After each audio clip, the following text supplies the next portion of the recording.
স্বরাষ্ট্রমন্ত্রী বলেছেন আওয়ামী লীগের নাশকতা করার ক্ষমতা নাই। আমি এটা মনে করি না। আওয়ামী লীগের নাশকতা করার ক্ষমতা আছে, শুধু আওয়ামী লীগের না, নাশকতা করার ক্ষমতা করতে তো বেশি কিছু লাগে না। সৃষ্টি তো কঠিন, ধ্বংস তো সহজ, তাই না? কিন্তু আমি মনে করি আওয়ামী লীগ যেহেতু একটা অভিজ্ঞ রাজনৈতিক দল, দেখেন আমি ভাবছি যে আওয়ামী লীগ মানে ধরেন আমি প্রায় ভাবি যে যেহেতু আমরা রাজনীতি করছি, রাজনীতি কি হতে পারে, কি হতে যাচ্ছে, এগুলো নিয়ে তো নিরন্তর ভাবতে হয় আমাদেরকে। এই যে বিএনপি জামাতের উপরে এত বড় ক্র্যাকডাউন গিয়েছে, বা ছাত্রদের উপরে এই যে ধরেন হাসিনার বিরুদ্ধে মানুষ একাত্ম হয়েছে কেন? ছাত্রদের উপরে নির্যাতন একটা সিম্প্যাথি গ্রো করেছে। আমি ভাবলাম গত 2 বছরে আওয়ামী লীগের প্রতি কি মানুষের কোনো সিম্প্যাথি তৈরি হয়েছে? আমি একটা লোকও পাই নাই, মানে সাধারণ একজন মানুষ, যে আওয়ামী লীগের প্রতি তার সামান্য সিম্প্যাথি তৈরি হয়েছে। আপনি দেখবেন আমাদের মধ্যে বিরোধ আছে, আমাদের মধ্যে নানা মতভেদ আছে বিভিন্ন বিষয় নিয়ে। আমরা বিএনপি সমালোচনা করি, বিএনপি আমাদের সমালোচনা করছে, কিন্তু এই এক্সেপ্ট আওয়ামী লীগ, কারোর মধ্যে কিন্তু আওয়ামী লীগের ব্যাপারে একটা সিম্প্যাথি তৈরি হয় নাই। কেন হয় নাই? কারণ আওয়ামী লীগ কোনো সিম্প্যাথি তৈরি করার চেষ্টাও করছে না। তারা এক ধরনের হুমকি ধামকি, একটা ওই যে আপনি বলছেন নাশকতা, এক ধরনের অ্যাগ্রেসিভ মোড নিয়ে তারা আছে। তো ফলে এইটা একদিকে আমার দৃষ্টিতে আমি মনে করি যে আমরা একটা স্বস্তির জায়গা, যে আমার কাছে মনে হচ্ছে যে বাংলাদেশের রাজনীতিতে আওয়ামী লীগ এই প্রক্রিয়ার মধ্য দিয়েই মানুষের হৃদয় থেকে হারিয়ে যাবে। এর পরবর্তী স্ট্র্যাটেজি কী নেবে সেটা আলাদা জিনিস। এখন প্রশ্ন হচ্ছে যে আমরা এখন যেটা দেখছি বিএনপি এবং জামাতের মধ্যে আমরা যে বিরোধটা দেখতে পাচ্ছি, এই বিরোধটা নতুন না। এর আগেও বিএনপি জামাতের মধ্যে সম্পর্ক ছিল, আবার সম্পর্ক নষ্ট হয়েছে, এবং এটা অ্যাবসলিউটলি ক্ষমতার দ্বন্দ্ব। এবং এই দ্বন্দ্বটা কিন্তু সেন্ট্রালাইজড কোনো দ্বন্দ্ব না, এটা কিন্তু রুট লেভেলে। আপনি একটা ইন্টারেস্টিং ঘটনা আমি আজকে শুনলাম যে দেখেন জামাত আর বিএনপির মধ্যে বিভিন্ন জায়গায় নানা বিভেদ হচ্ছে, কিন্তু আমাদের এই যে ব্যারিস্টার শামীম হায়দার পাটোয়ারি ভালো বলতে পারবেন, আমাদের যে লয়ারদের যে আছে মানে এটা কি বলে বার কাউন্সিল, সেখানে কিন্তু ওনারা 2 দলই ভাগাভাগি করে এক ধরনের আন্ডারস্ট্যান্ডিং করে ইলেকশন না করেই এক ধরনের মানে ভাগ ভাটোয়ারা করে নিয়েছেন পজিশনটা। তা আমি যেটা বলতে চাচ্ছি সেটা হচ্ছে বিএনপিকেও এটা বুঝতে হবে, জামাতকেও সেটা বুঝতে হবে। অতীতে ওনারা কিছু ভুল করেছিলেন বলেই অতীতে আওয়ামী লীগ কিন্তু স্পেস পেয়েছে। আমরা যেটা 96 সালকে সবসময় বলে থাকি যে 96 সালে বিএনপি জামাতের দ্বন্দ্বের সুযোগে আওয়ামী লীগ ক্ষমতায় এসেছে, এবং আরও দ্বন্দ্বের কারণে 1/11ও ঘটেছে পরবর্তীতে।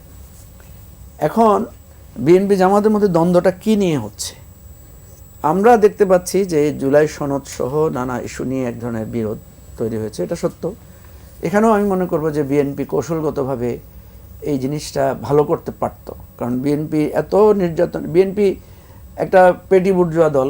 বিএনপি ওই অর্থে মানে সাংগঠনিক, আপনি দেখবেন যে তারেক রহমানকে আমরা যত অর্গানাইজ দেখতে পাচ্ছি, কিন্তু বিএনপির অন্য জায়গায় আমরা দেখতে পাচ্ছি না। এটা আমাদের বলার দরকার নাই, আপনি বিএনপির মহাসচিব নিজেই বলছেন যে আমাদের পুরো পরিস্থিতি খুব হতাশাজনক, একমাত্র আশার আলো তারেক রহমান। ওনার কথার যদি আমি সংক্ষেপে বলি, ওনার কথাটা এরকম।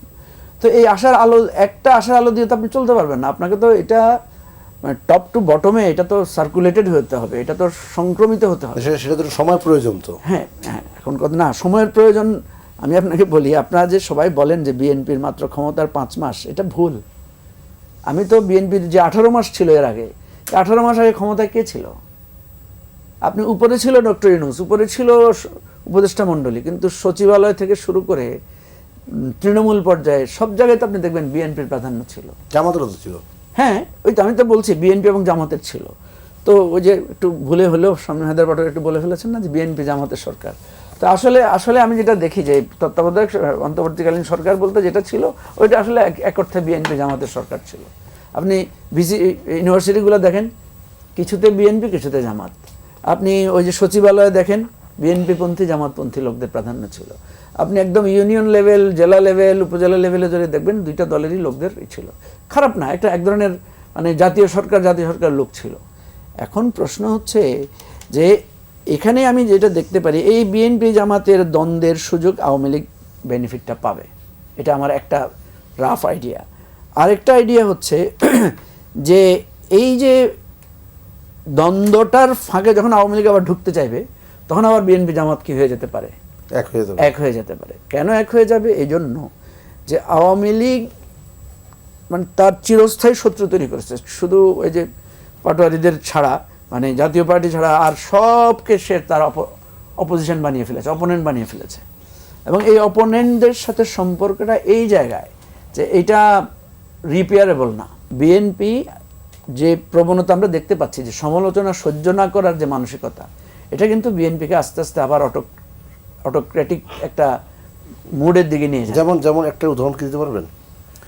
যেমন ধরেন আমি যদি সংক্ষেপে বলি আর কি, যে এই যে রিসেন্টলি আমরা দেখলাম যে এনসিপির সাথে বিভিন্ন জায়গায় বিশেষ করে এনসিপি যে সিলেটের ভাষা ব্যবহার করছে, এই ভাষার পরে আসলে মানে তৃণমূল পর্যায়ে যদি কিছু ঘটনা ঘটে। ঠিক আছে, আমার কথা হচ্ছে আপনার বিরোধী দল আপনাকে তো বিরক্ত করবে। ধরেন আমি আপনার বিরোধিতা করছি, আমি আপনাকে গালাগালি করছি, ধরেন খুব আমি ধরে নিলাম আপনার কথা যে এনসিপি খুব খারাপভাবে করছে। আপনি সেটা হ্যান্ডেল করবেন কি মেরে? আপনি সেটা হ্যান্ডেল করবেন কি মানে লাঠিয়ালি বাহিনী দিয়ে? সেটা তো না। আপনি যদি সেটা করেন তাহলে কি হচ্ছে, এনসিপিও ওল্ড পলিটিক্স করতেছে, আপনিও ওল্ড পলিটিক্স করতেছেন। ঠিক আছে, আপনি দেখেন তারেক রহমান কিন্তু বার্তা দিয়েছিলেন, উনি একটা কার্টুন শেয়ার করেছিলেন, রাইট? জি, আপনি দেখেন তারেক রহমান কি মেসেজ দিয়েছেন, উনি বলেছেন আমার হাড় যারা ভেঙে দিয়েছে, আমার মাকে যারা কষ্ট দিয়েছে। আপনি তারেক রহমানকে তো কুলাঙ্গার বলে গালি দিয়েছেন না শেখ হাসিনা? জি, তো তারেক রহমান তো বলছে তাদেরকে আমি ক্ষমা করে দিতে চাই, ক্ষমা সুন্দর দৃষ্টিতে দেখতে চাই, উনি ক্ষমার কথা বলেছেন। তাহলে যে আপনাকে ফিজিক্যালি অ্যাটাক করেছে, অনবরত আপনার চরিত্রের উপরে কালিমা লেপন করেছে, এবং যখন আপনি দুর্বল ছিলেন, জি, ঠিক আছে, ক্ষমতাসীনরা, এখন আপনি ক্ষমতাসীন, আপনাকে গালিগালাজ করছে, ধরেন অপ্রীতিকর কথা বলছে, আপনাকে কারা করছে? জি। ধরেন বিএনপি ভোট পেয়েছে কত কোটি ভোট, আর এনসিপি ভোট পেয়েছে ধরেন 20 থেকে 22 লক্ষ, সব মিলিয়ে পার্সেন্টেজও তো অনেক ইনফেরিয়ার।